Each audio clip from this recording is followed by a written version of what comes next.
Ho'oponopono. Liberando emociones.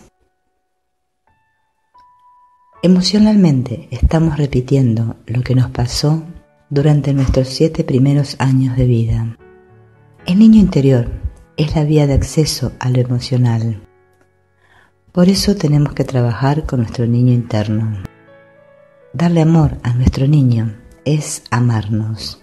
Reprimir las emociones no nos ayuda, puesto que por estar reprimidas esas emociones es que estamos como estamos.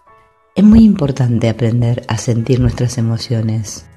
El problema no es el dolor que nos causan nuestras emociones, sino luchar contra ellas.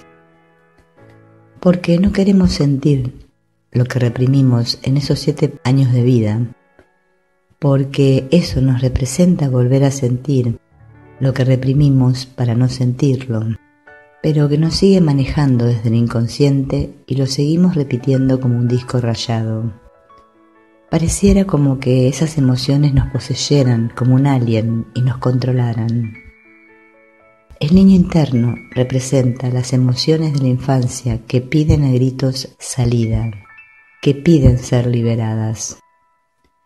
El niño interno, llamado por los hawaianos el unihipili, tiene una parte herida que es la que tenemos que sanar, pero también es el yo esencial.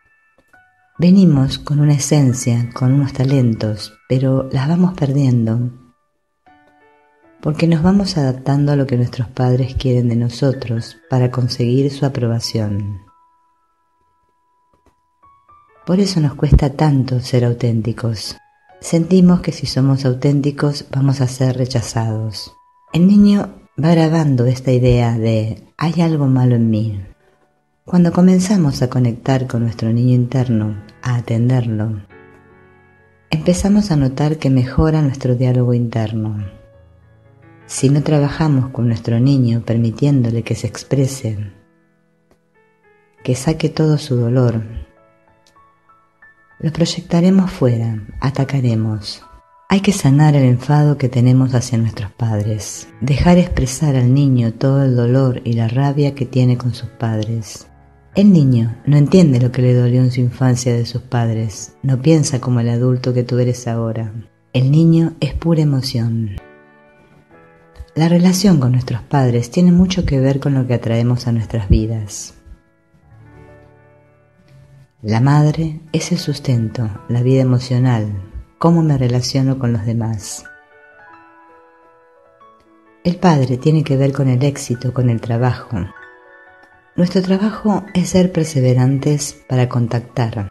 Nos cuesta reconocer que nuestros padres se equivocaron, pues hay con ellos un vínculo de fantasía. Todos los niños idealizan a sus padres, incluso si hubo un maltrato. El niño puede pensar que él fue el responsable de lo que le hicieron sus padres.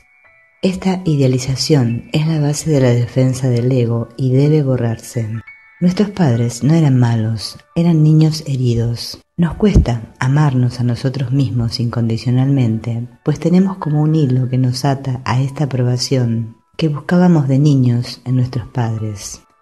Es importante descubrir qué emociones son las que nos dominan, cuál es la que nos atrapa más, pues cuando salta la emoción reprimida de nuestro niño es muy difícil pararla. A mayor herida, mayor es el ataque. Pregúntate, ¿qué emoción me persigue? Conecta con la emoción, siéntela. Cuando aparezca en ti, no le huyas. Practícalo y vas a ver qué sanador es.